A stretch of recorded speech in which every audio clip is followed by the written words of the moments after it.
The Gurkhas at the Battle of Mogaung.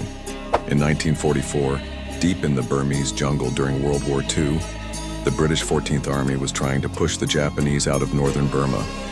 Among them were the legendary Gurkhas, fearless fighters from Nepal. One rifleman, Tul Bahadur Pun, and his small unit were pinned down by Japanese machine guns near Mogaung. Seeing his men trapped and dying, Pun grabbed a Bren gun and alone charged across open ground under heavy fire.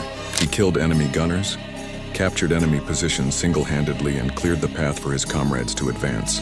Even after being wounded, he refused to pull back, covering his mates until the position was secured. For his unbelievable courage in this last stand, Tul Bahadur Pun was awarded the Victoria Cross, the highest British award for valor.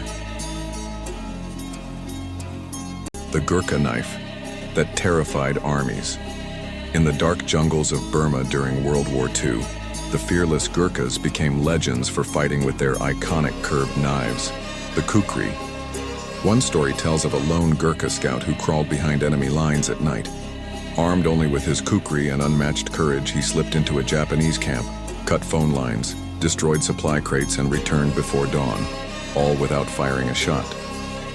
The Japanese soldiers woke up surrounded, confused, and defeated by an enemy they never saw coming. No fancy guns, just a blade and raw bravery that shouldn't have worked, but did. How 600 warriors held off 5,000 British soldiers. At the tiny fort of Nalapani, 600 Gurkhas under Captain Balbhadra Kunwar faced 5,000 British troops with cannons and rifles. The British surrounded the hilltop fort. For over a month, cannonballs smashed stone walls. Water ran out, food was gone, but the Gurkhas refused to open the gates. When the British cut off the only spring, the defenders drank muddy water mixed with gunpowder to stay alive. After weeks of bombardment, the walls finally fell. But inside, the British found nothing. The Gurkhas had slipped away through the jungle, carrying their wounded on their backs. One British general wrote, "I wish these men were mine." They lost the fort, but won the enemy's respect forever. The deal that made Gurkhas Britain's elite soldiers. The Anglo-Nepalese War dragged on, costing thousands of British lives. The hills were impossible. The Gurkhas wouldn't break. So the British East India Company did something unexpected. They signed the Sugauli Treaty, ending the war. But there was one condition that would change history forever. The British offered the Gurkhas a deal: fight for the British Army instead of against it. Why? Because they'd seen the Gurkhas' loyalty to each other, their fearlessness, their skill in any terrain. The Gurkhas agreed, not as slaves, but as warriors for hire, keeping their own code of honor.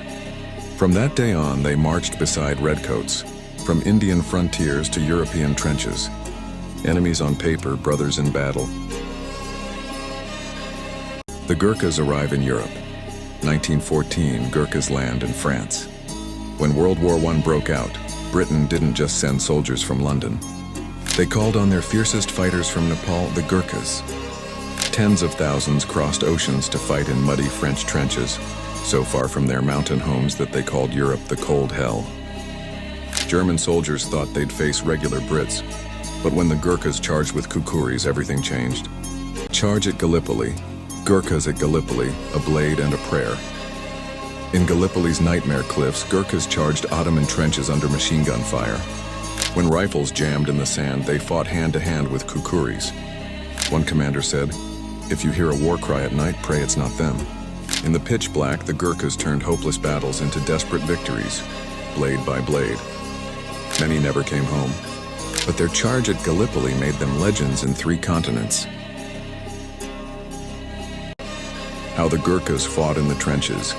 Trench warfare, Gurkha style. In Europe's brutal trenches, Gurkhas didn't just sit and wait.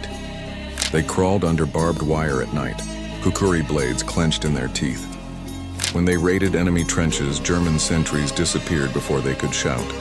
Some survivors claimed they saw shadows with curved knives, ghosts in the mud. A Gurkha's motto was simple: better to die than be a coward. And the Germans learned that the hard way.